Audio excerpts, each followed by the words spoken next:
everybody. Thanks so much for coming tonight to celebrate our launch of New Edition, which is part of Edinburgh Art Festival and also part of our 50th anniversary artistic programme. New Edition was curated by Sarah Lowndes, in the lovely blue dress there, and is a superb collection of print works which you see around you today and in the other gallery by Poster Club, Emer, Tumilty and Museums Press. The work was all produced in our studio as part of a print residency over the last 6 months, which is incredible achievement. So just to tell you a little bit about the artist, Poster Club's primary interest is in using the medium of print as a site for experimental collaborative practice. Its members are Anne-Marie Copestake, Charlie Hammond, Tom O'Sullivan, Nicholas Party, Chiara Phillips and Michael Stump. We also present works by Jessica Higgins and Matthew Walkerdine, who together work as Museums Press, a small press publisher in Glasgow who've worked with over 150 creative practitioners since 2009 on publishing projects, live and international projects. And last but not least, Emer Tumilty, who's an illustrator and screen printer from Northern Ireland, now based in Glasgow, and her current practice incorporates both commercial illustration and self-directed research. She's a screen printer and makes digital images and installation.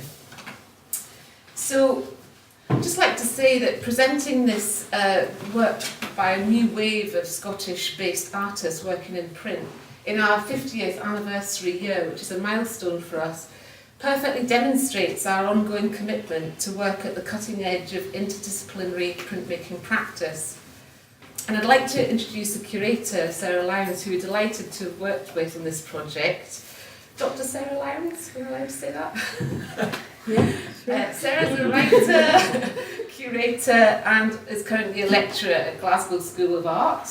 Her research focuses on interdisciplinary practice, performance-related practice, and she's interested in artist-led projects and contemporary art. She's also the editor of the biannual prose, poetry and art magazine, The Burning Sand. So I've just got this catalogue here, which was produced for this exhibition, beautifully designed by Museums Press and has a great text by Sarah Lowndes. This is available for £5 in the shop downstairs, so please don't miss it. So yeah, I'd just like to take the opportunity to thank you all for your fantastic contribution to our artistic programme, as I say, in our 50th anniversary year. You've all been a delight to work with, and we'd just like to say stay behind after the panel discussion, have a drink with us, meet the artists, take a closer look at the work, and yeah, I'll hand over to the panel, facilitated by Sarah. Okay. Thank you, Sarah, for that nice introduction, and thank all of you for coming along tonight. It's nice to see you all. So I think the way we're going to do things tonight is just to have a bit of discussion amongst the people up here. So just to make sure everybody knows, this is Anne-Marie Copestake here from Poster Club, and this is Charlie Hammond. So we've got some other poster clubbers here, but they're lurking in the audience.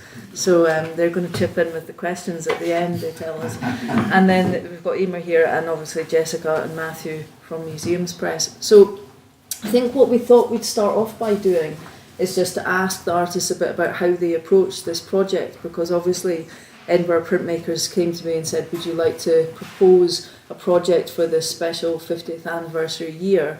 So I immediately thought about people that I knew that were working in printing, and it's turned out specifically screen printing is the direction everybody's gone down, although it was wide open as to what people wanted to do for this project, but everybody naturally gravitated towards the screen printing, so we'll probably talk quite a bit about that. So Anne-Marie and Charlie, maybe if you could tell us a bit about how you approached the project when you first came here to visit Edinburgh printmakers. Well, I suppose we're 5 artists with individual practices, so we can't overthink things. You know, coming together is kind of, you kind of arrive, and then I suppose that's when you start, kind of conversations start, and then you almost, I think people bring stuff. I don't know whether you kind of so people bring a few bits and bobs with them, sort of almost as a way of getting in. But we started also by looking through the archive because we kind of figured that would be a good place to start. I think one of the other things as well, we'd just done a really, a sort of big project in Dundee and Shanghai the previous year, and our screen printing had gone off in all kinds of different directions. So I think for this we were kind of wanting to perhaps go back to a format of poster. So that kind of arrived quite early on in the process, I would say, sort of, quite conventional in a sense, and kind of we selected a size and scale and an approach through that. But yeah, really we were digging downstairs in the archive and trying to find out things that kind of interested us, pulled stuff out of there. There's a drawer of flyers and posters, which if any of you get a chance to go and have a look at, I would encourage it, because it's incredible things in there. And one that grabbed all of us actually, but individually, is I can't remember the title of the exhibition, but it was something about nudes and erotics or something. And it's a drawing of, it's a headless woman with see-through pants and no top. But it's really great poster, and each of us individually sort of drew to it. That's where our title was directly inspired by. So I think that's interesting. I'd forgotten where the title came from, because I think that's maybe part of it. It's like if you kind of, I don't think we have a conversation then make posters. The posters are the conversation, and the two things are kind of happening at the same point. So I suppose in some sense and it's kind of very time specific. We were given these kind of. It's also very difficult to get 5 people who have, practices and lives to get them to get ourselves together in one room. So we had these very clear moments when we were going to be printing together. So it sort of forced us to get on and make decisions, I think, in quite a positive way, in a sense. And how the print studio were very generous to us here and said, come over, we'll facilitate your being here. So we, because of the nature of geography and where everyone is, we had 2 weekends, I think, just where we just printed solidly and worked together. And I think the first stage, just to give a little bit of it, was working out a sort of format in a sense. So we knew it has a title at the top, and we knew there was a shape, and that allowed us to move a little faster, because although we had a lot of time, we didn't have a lot of time together to actually print. And so we had to come up with this sort of, a rolling mechanism that would get us started, and that was our first thing, was this format, which you see here, the black and the white headers. And then that helped us say, okay, well, we have this space now, so that freed up. Yeah, I think that was kind of key to how we worked, actually, wasn't it? And again, I think we wanted to give ourselves that poster format, because that's what we'd been doing in the past. And perhaps we'd in the past, there'd been a more regular group getting together once a week, or more regularly, and printing, and through people moving and going in different directions, I think it's been harder to get them together. So then we have to almost impose a new structure coming into this. So I think it worked quite well in terms of how we got on, with stuff. Yeah, and so maybe it's worth saying that you made 10, didn't you? Yes. So it's a series of 10 of these different prints, and I think sometimes with projects that I've curated before, there's been a more thematic theme, but with this one it was just simply called New Edition, and the idea was simply young people making prints. That was as far as it went, kind of in terms of the theme. But what you were looking at was thinking through all this idea of repetition and the addition and what that might mean as well, wasn't it? Yeah, and it sort of started to reference, maybe we never really got to grips with whether it was a sort of almost a book cover, magazine. Is it kind of, it sort of has that ambiguity, I suppose, built into it, which we kind of were enjoying, I suppose. But it's that sort of funny thing almost. We had to give ourselves quite definite rules. So we're going to make sort of 10, and we're going to make them in editions of 15. And you give yourself these kind of false parameters almost, because otherwise, when there's 5 of you working together, and you almost need that kind of rule system. But you did start making the black and white ones first, didn't you? And then you branched into the colour subsequently. Yeah. Now thinking back to it is quite interesting when you say that, because I suppose there was a point at which we looked at them, and then just we were umming and ahhing about how to deal with the colour, or whether to you know, I suppose there's a word I really like in the one with the get around toism, to itism, and on toptimism, which I quite like. So, and I think those kind of words, and there's maybe like a spirit of what we were kind of, I don't know. Yeah, like working That's through the idea, things yeah. as you went along. Yeah. But I think when you work in a group of 5, you can, you know, we're fortunate in that when we're on a roll, each one can do a different thing. So it can move quite fast, and then you can have a massive 4-hour discussion where it really slows it down. Actually. So I would say it was a definite combination of the energy, printing, and then discuss, look, argue, headbutt, whatever, which happens. It definitely happens. Yeah. And then print again, And then print again. Yeah. Okay, so I'll go on to Museums Press now and just ask you the same question, which was just like how you set about making the work that you made for the project. So in this room, this letterhead was Matthew's work, and then in the corner Jessica's apologies, and then there's other works that were made by Museums Press that are on display next door and would normally be in this room too, but we moved them away to make room for you all to sit down, so you'll be able to see them more fully later on. But maybe if you could tell us a bit about how you developed your work for the show.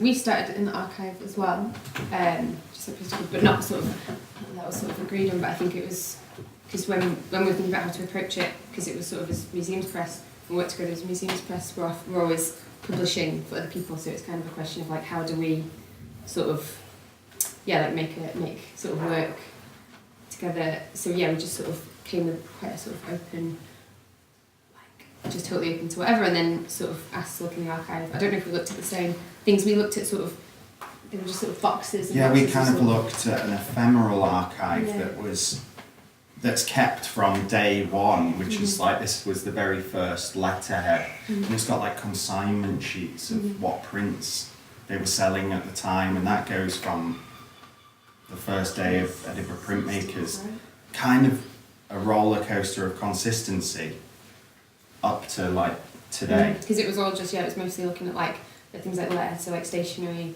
I was quite interested, there was some sort of minutes from meetings that sort of, especially the sort of early ones, had quite a nice sort of feel to them. Like invitation cards, like little, we used quite a lot of imagery from, I think it was just like a brochure for sort of come and use our facility. What tools they had, images of little tools, and it was just like small points we were picking up from. Yeah. Because like you say, we very rarely as Museums Press just work as the two of us. We'd always invite someone to do something with us, but I think we felt like being a bit selfish. Yeah.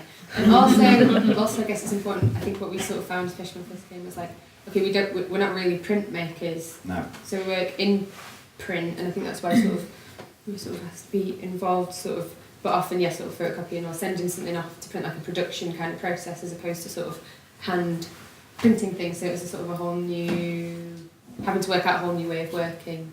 So we decided to make these massive prints that have got like 5 colours on them and get totally out of our depth completely.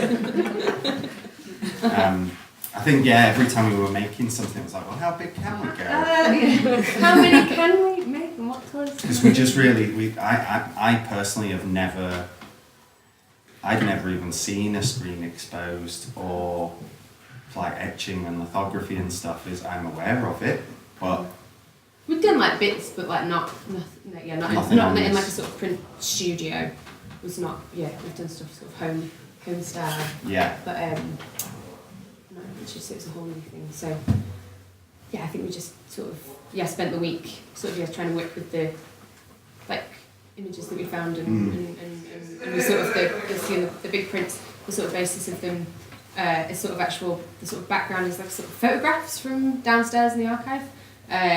So we sort of started with these photos that are sort of the first layer, and then have all these sort of imagery and sort of words and just kind of like just like built up sort of on top of these pictures.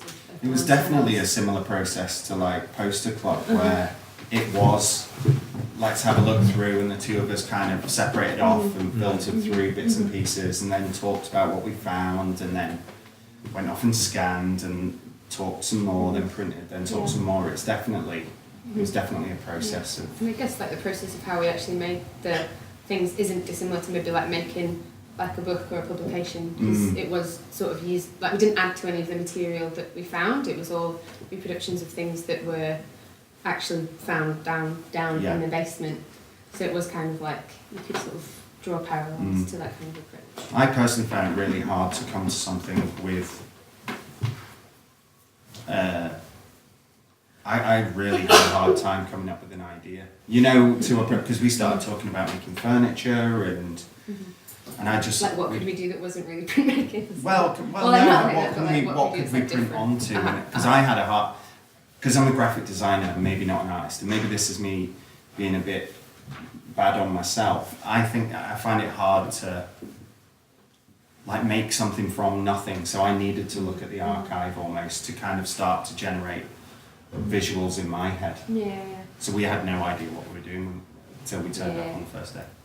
But then there was also that sense as well of the whole kind of history of the building and things. So like with this work here, where you use this sort of logo of when it was called the Printmakers Workshop Limited, and all of that's quite interesting to draw out all those kind of histories of how the organisation changed since the 60s and different uses that it went through.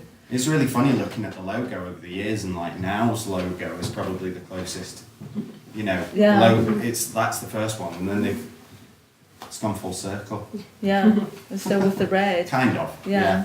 But you also used different textures as well, didn't you? Because you used this gloss. If you go afterwards, if you go through and you see on some of the works that Museums Press have made, got this gloss, sort of floating watermark kind of thing on the prints, which some of them are shown on tabletops and some of them are on the wall, and part of that way of showing them like that was so you could see the different levels and the textures in it. Yeah. That was again a thing where we were like, we'd like to do this. And Jill said to us, you don't know how hard that's going to be. Yeah, but it was fine. And then, well, the idea with it was because the watermark is the like PMW sort of logo. So it's kind of like put the sort of watermark from the printmakers. Yeah, in the place. Yeah, that was sticky. Yeah. So, Emer, sorry, last but not least, maybe if you could like talk to us a bit about how you developed your work. So, there's a series of 3, aren't there? And there's some on display here, and then if you go around the corner into the next door gallery, you can see the sort of series. Yes, and it's the series repeated a couple of times wrapped around the wall. Yeah. Because you took an opportunity to do something a little bit different from what you would normally do, didn't you, with the residency? Yeah, I guess my background in screen printing is very much in a design context. I spent a couple of years in the glue factory in Glasgow working with another artist, Lydia Brownlee, and we did a lot of design for print work. So we did like posters and record sleeves, and that was all kind of, we're going to print this sign that we've created. It needed to look like that, and it was a very systematic kind of process. So I wanted to use the time during the residency to come at it from a different angle and make everything by hand as opposed to using digital techniques that I would usually go with. So I was making these really big painted collages at the time in January, and I kind of used those as a starting point. So I brought them along to the studio and spoke to the technicians, and I was like, I wanted to know how to print something like these, and it kind of gave me a few tips as to how to go about separating them out into the painted acetates, and I kind of just took it from there, and it was just a big experiment. I think there's kind of unknowns in the screen printing process that if you have an outcome that you want to achieve, it can be quite perplexing whenever things go wrong. But if you don't know what the outcome is and you take away your expectations, then it kind of frees you up to look at the prints differently. So you can't really criticise them in the same way.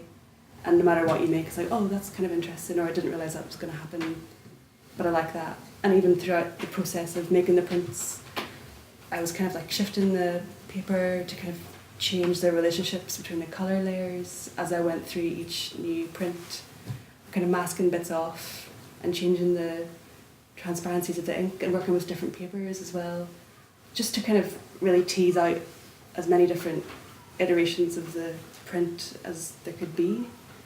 And there's also a bunch of prints that aren't on the wall, where I've just totally broken down the composition and made like entirely new images from what was on the screen. I think whenever I'm printing, I have this idea of like, this is the only time these are going to be on the screen. I need to know what could be possible with what's here, even if it's not what I planned.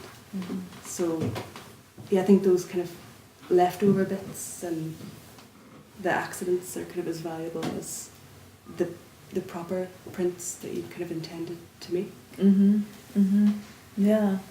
And did you, I mean, I know you all said to me individually that you sort of felt that the technicians were like tremendously kind of like helpful and supportive, and I find that kind of quite an interesting sort of relationship on the level that it's not actually sort of visible, but clearly a lot of the things, they're not physically possible to do it with one person. It has to be a collaborative endeavour between you and the technician. Did you find that it was, you enjoyed that relationship of having somebody on hand that was giving you the help? Yeah, definitely. I mean, we were doing long days as well, you know, so it was even interesting having a changeover of technicians and getting a different perspective on it from in the morning to the afternoon, and definitely coming at it from not knowing the process of screen printing.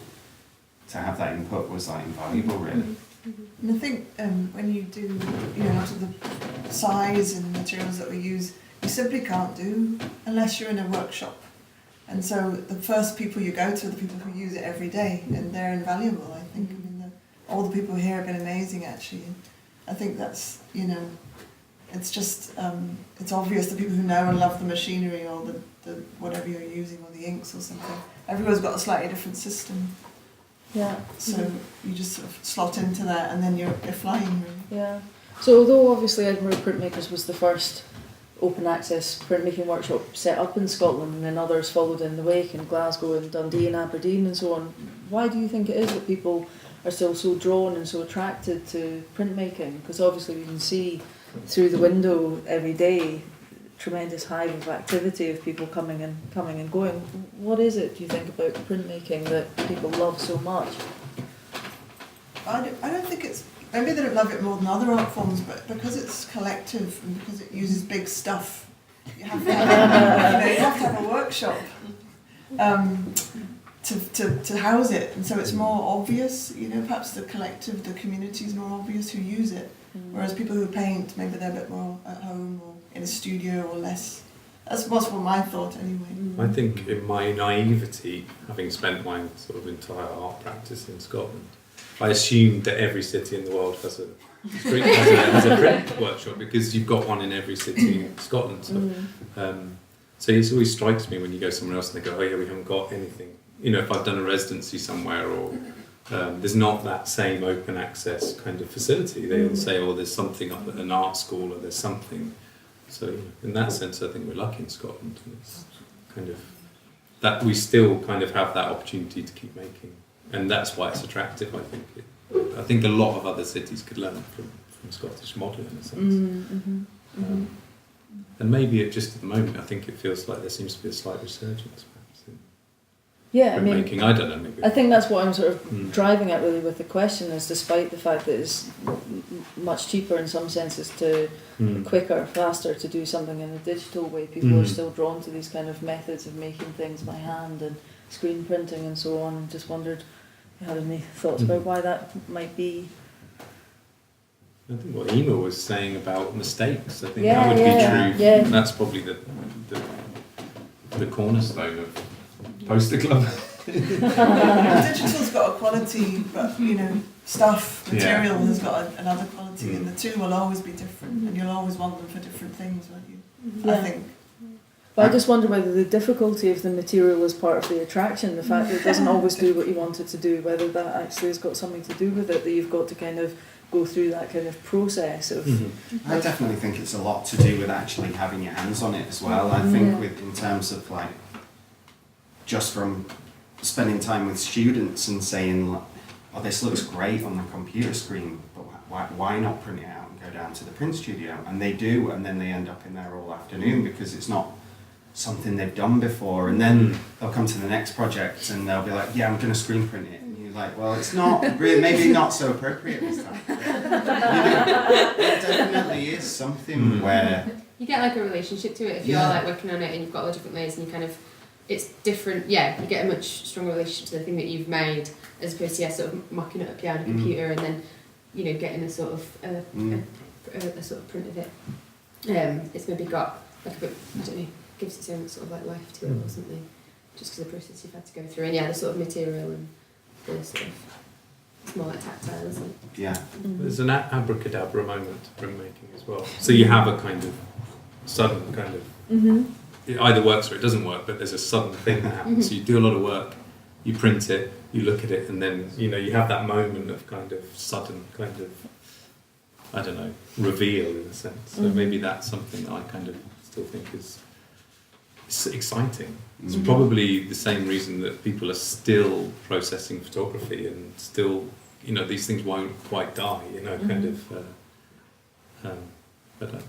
But is it also that there's a sort of, when people are making screen prints, there's also a connection to sort of history of the medium as well, and different ways that people have used it in the past, like concert posters or protest posters or other kind of things like that, so there's a connection to that tradition as well.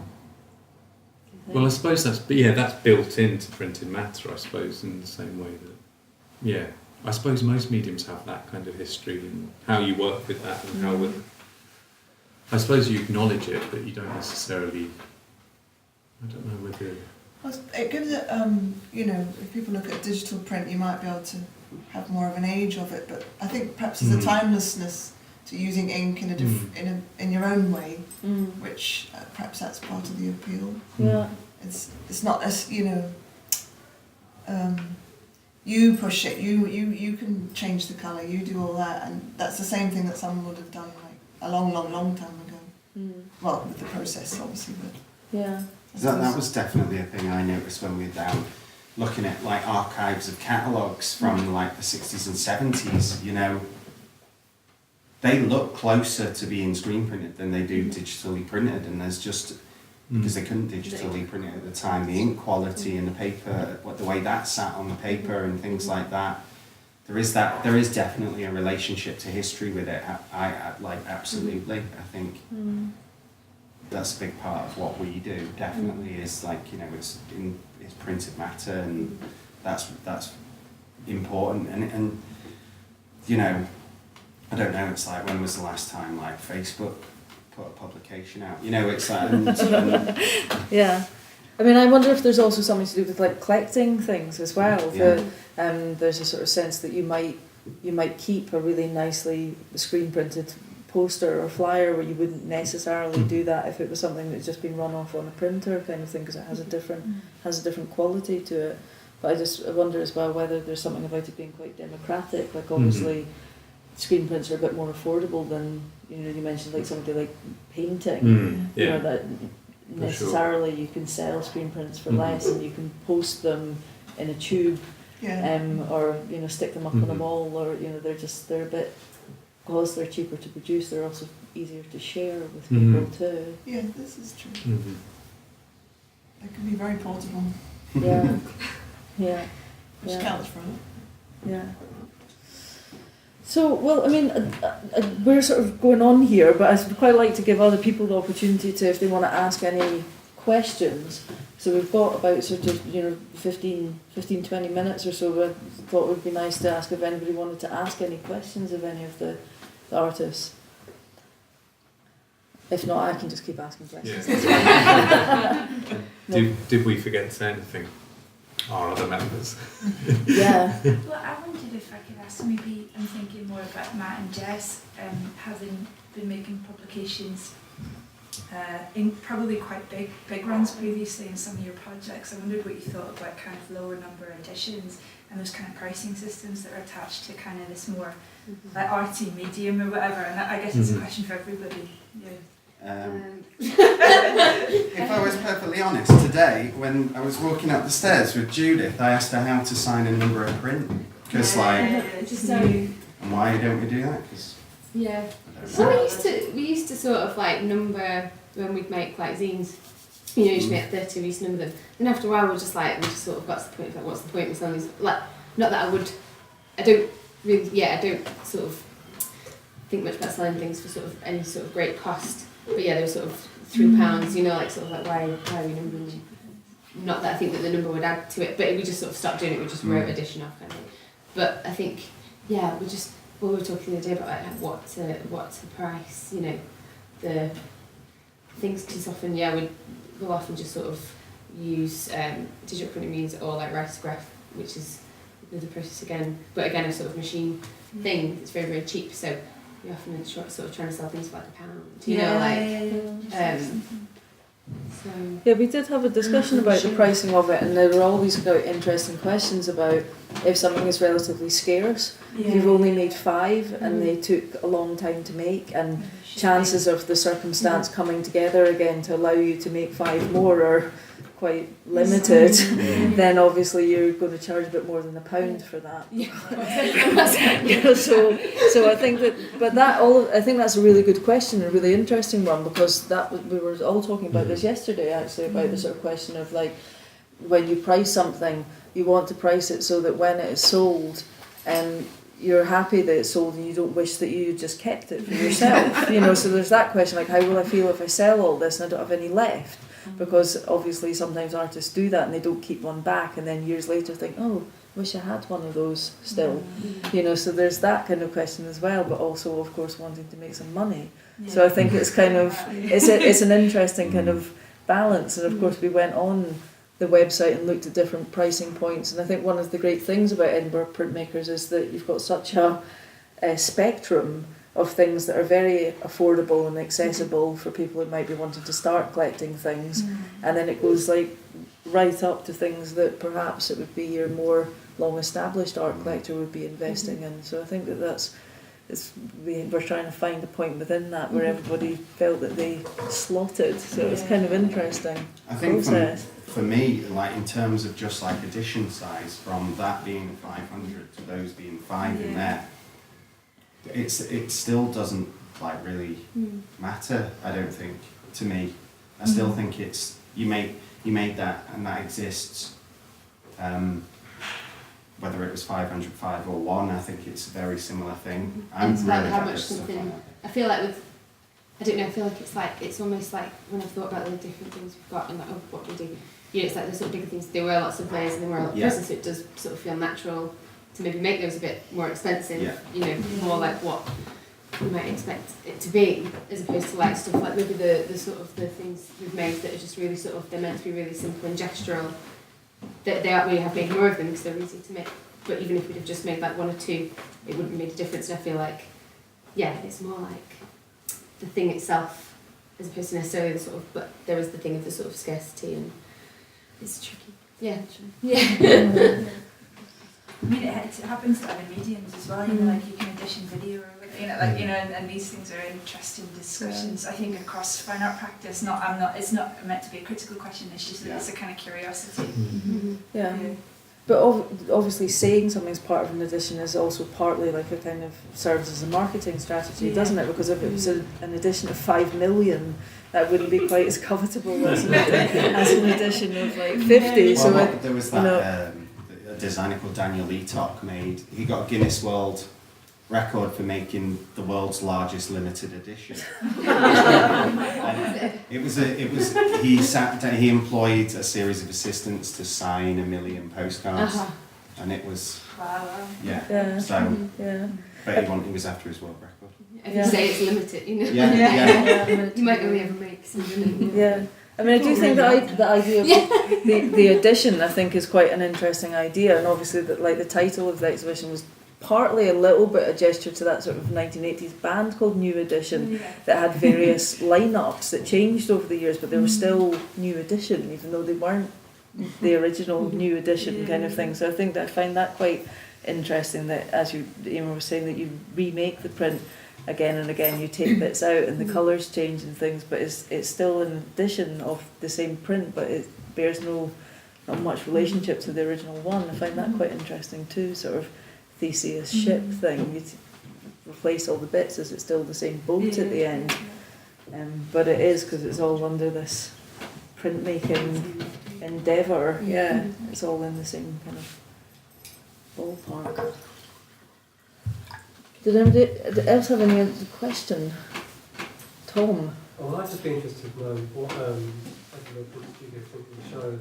If there's anybody, whether it's seen, whether something like Jess and Matthew's prints up there are if they feel they fit comfortably within Edinburgh Print Studio, or they want a challenge to it. I'm just kind of interested in that. So I don't know if everybody could hear that. There was Tom O'Sullivan, who's one of Poster Club, was posing, I think, a question to Sarah, the director, and Judith, the events coordinator, about how they feel about work such as this one of Matthew's with the letterhead, like whether they feel it fits comfortably within the tradition of printmaking of Edinburgh I just wondered Print Studio. because it's a more conceptual approach. It's really innovative, and we're always pushing towards encouraging artists to create interesting installations of work. So this is exactly what we were hoping for, I guess, again in our 50th year, to give us a snapshot of current trends in printmaking, and artists as well who are working in print but not necessarily traditional processes as well. Can I answer? I'm Chief Executive. I'm really proud of the organisation's history. So for me, it feels like in terms of our original brief, it's kind of hits the nail on the head in a sense in terms of bringing out, something which is really pertinent to those people within this community who have been here for a long time and who will recognise that and instantly identify with it. So it's quite interesting as you come into the space. And the fact that you found the minutes really interesting.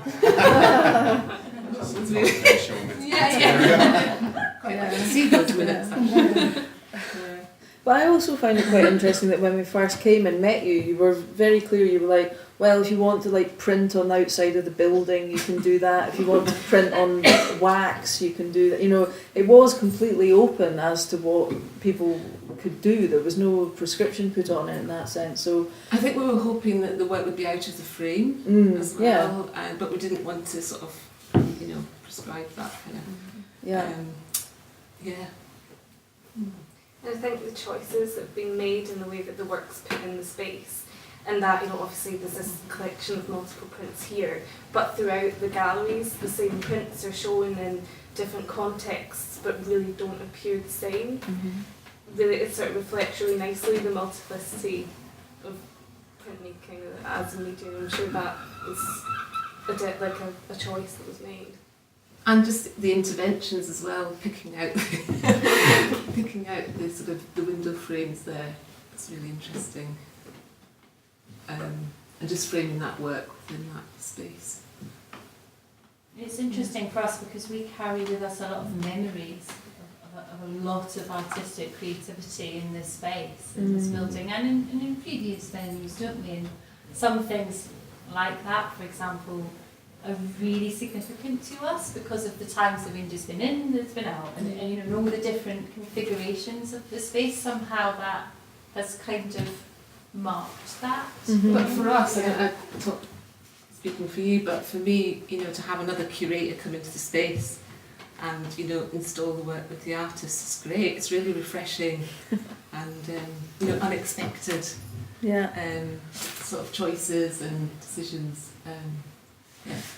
Can I ask a question just about this, about the history of the building? Because I know that Edinburgh Printmakers was set up in a flat initially in 1967, and then when did you actually come here? Because I didn't. 80s, isn't it? Yeah. So where were you in between the two? Yes, just where the existing fruit market gallery is now. The upstairs was Edinburgh Printmakers Studio. Oh, okay, because the 57 gallery was there at one point as well, wasn't it? So that's kind of another kind of layer of the whole story, isn't it? Yeah. So you've been here since the mid-80s? Yeah. Yeah. And it was a wash house initially as well, wasn't it? So there's still some kind of traces of that you can see. And the space next door was a creche, I think, wasn't it? People would bring their children and then go and do their washing. And did you see the photographs of the women in the wash house? Black and white photographs of jumping up in the air. And some interesting archive photos. Because one thing that I think that really comes across with this building, you can feel that people have been working in it, using it as a printmaking workshop for a long time, and it feels very kind of lived in, and everybody has their patterns of how they use the different machines and all the nice plants and everything like that. And although obviously it's very exciting that you're moving to your new home, as well, I wonder whether there's just, there's a slight sort of, for me anyway, I've been coming to this building since I was a child, and I feel quite attached to it as the printmakers, because it's been at that for such a long time. So it does feel as though this... There's a sadness, but I think an excitement as well. And we have tried to carry some of the sort of features that people really love through into the design of the new building. Which is, is it a triple height studio? So just making sure that there's that light and air and space, which the printmakers that use the space love. Obviously we can't take all the tiling. The tiling's great in there as well, the sort of dry courses and those features. But obviously part of your impetus to move is that there's so much demand for what you're doing here that you want to expand. So. Absolutely, and the accessibility of the building obviously as well is a real challenge. Well, it's kind of impossible at the moment,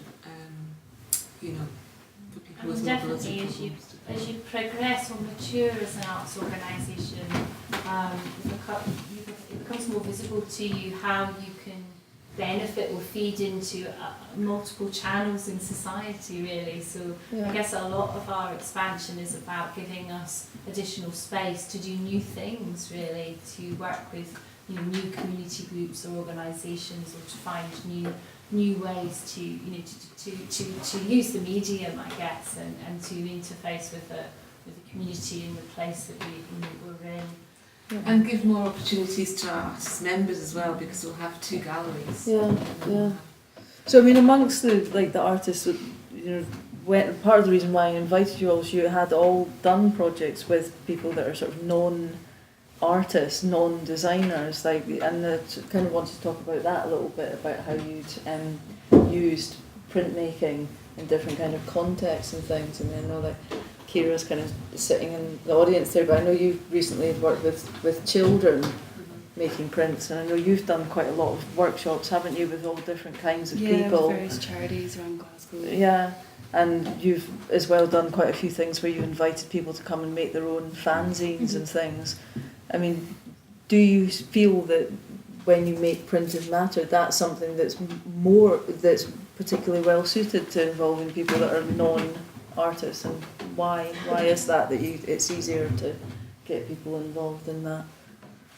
I think I always worked with screen printing, and the kind of simplest of prints with a stencil and a screen can be so rewarding. Like it is for me. Like every time I make a print, it's really, really satisfying. And to watch someone who's never, even if it's not that good, it's just the fact that you've printed something and you lift the screen up, is that moment that you were talking about. But to give someone else the opportunity to have that is really nice, and to work with groups who have never printed before, and kind of gives them like a 10-metre length of textiles to just go wild on with stencils, just producing some really surprising, lovely results. And I think, it's just the simplicity of it, and just that one squeegee movement can just be really effective in terms of image making, and that sense of achievement with learning a new technique. I think people like... I've always found that people like reproduction. It's like... I know we talked about mistakes, and we definitely made mistakes while we're doing this, but you pretty much come out with the same thing every time, and there's something really satisfying about being able to do the same thing twice. Being able to print something in multiple is a really satisfying thing. And we'd have, when we did that project in Antwerp, for instance, people coming and walking away with 10 new publications really quickly. There's a sense of achievement with it. It's instant. Instant reward. But is that, do you think, to do with the apparatus? That it can give you a kind of regularity, so you can repeat something that you maybe couldn't do. Yeah, it's like It's drawing. like, you know, sometimes you make a recipe and it tastes different the next time you let it follow the recipe the same, but it's like something's gone wrong. But with this, it's like there's, because of the apparatus, it kind of keeps it broadly within the remit of what you're trying to do again and again. Definitely. And I still think these things are like niche processes, really. You know, the amount of times that I explain to people that it's just, you know, it's folded paper. That's all it is. But it becomes a booklet, and then you've got 5 of them. And it's like, oh wow, yeah, and it's my work. Great. You know, they're like using equipment to successful means is. And something that people will be used to seeing. They're used to seeing things printed in all different ways, whether it's sort of working in like a publication or like posters or like printed textiles. It's like everyone's used to those things in their life, you know, like everyday life. And most people, you know, like, and then if they can make it, and it's actually really simple. It is kind of it's like oh look what I've made, and it's like it is a thing that people can relate to, and it's accessible and that they can share with other people as well, so that it's like they can then give copies to other people. Or as you say, if it's quite a big thing, like the things you made for the Glasgow Open House, you made a lot of these banners that were and flags that were in the sort of public sphere then. So because it was relatively easy to make a lot. But then, the participants of the workshop saw their work up around Glasgow in the form of these flags, and that was obviously pretty special for them. Yeah, quite empowering. Yeah, to see what they had done out on the streets. Yeah. I think that feels like a good moment to stop, actually, unless anybody has any other things they want to add. I was quite interested in asking, because you've mentioned quite a few times about printmaking as a medium that is about sharing and that it's something that's democratic. Do you see it as something that's inherently political or politicised as a process? I think it has that history attached to it, like undoubtedly. And I think part of that stems a bit from what Matthew kind of like touched on when he was talking about the sort of identity. I mean, obviously a really super obvious example of that would be the CND symbol. You know, I think the most successful kind of symbols have always been things that people could copy themselves, or like the band Black Flag. I mean, obviously Raymond Pettibone designed that logo so that it was really easy for it to be copied, whether it was with like a magic marker or a stencil or whatever it was. And I think that those kind of things that are easily reproducible have a kind of power and become part of a kind of shared language that people identify with and recognise, and that's partly how you form a community, is through sort of recognising. We all saw in Scotland this, you know, with the yes badges, how that kind of spread like wildfire as a kind of thing. Whether you agreed with it or didn't agree with it, it was certainly took on a powerful connotation in that symbol. So I think that that's one of the things about printed things or things you can reproduce easily, is they become part of a shared language, and anything that people can understand and recognise easily has sort of potential, I think, as a, you know, something to propel a movement forward. I think it's kind of sometimes things can get a bit too complicated and people respond well, I think, to things that, you know, they understand what it is, and they feel it belongs to them too. I think feeling that someone belongs to you is important, that you can get involved. So that's why I think screen printing is quite interesting, because it's relatively easy to get involved. You know, whereas people wouldn't necessarily think they're going to sculpt a statue out of marble or something like that. They might think, okay, maybe I can make a potato print, or I can make a stencil, or... Well, there's a very simple piece of machinery between you and doing it. So there's a big difference in someone having to physically draw and then feel like they're really invested in that. And that's when we talk about like teaching workshops or doing something like that. There's a you can see that it's a machine, but you can also see it's sort of this strange relationship. It's not like the computer machine, which is so complex we can't understand it. You know, like, it's I'm using this very simple device, so I'm not touching it quite. You know, so I think it's something. I think it's also political in the affordability factor, which is probably how printmaking initially started, isn't it? You could have a copy of something that was incredible, like an oil painting, and you could take it home and you could buy it on the street I mean, that's the start of printmaking, isn't it? Most t-shirts. Probably the as well, isn't it? affordability is hugely political, I would imagine. And whether that you know, for some people that's important to continue, for some people it's not important, other you know thing. But I think that's an important part of it for me as well.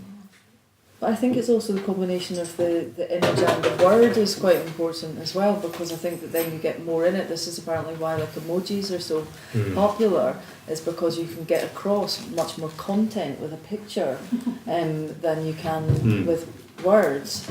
And I find, especially with your work, actually the combination of the picture and the text is quite interesting. The relationship between the two. It's like a kind of visual puzzle or something. Well, the words just arrive at various points. You know, someone will have something written down, and we have a big sketchbook, so there's sort of ideas, and sometimes the words will lead the image, and vice versa. There's no sort of formula for that, but there's often that relationship between language and image. Yeah. I think, and it's amazing what happens when you combine those two things. Yeah. But I think the colours, people respond to colours in an emotional way as well, don't they? So it's not just pictures, it's also colours. Okay. All right, thank you very much everybody for coming along. And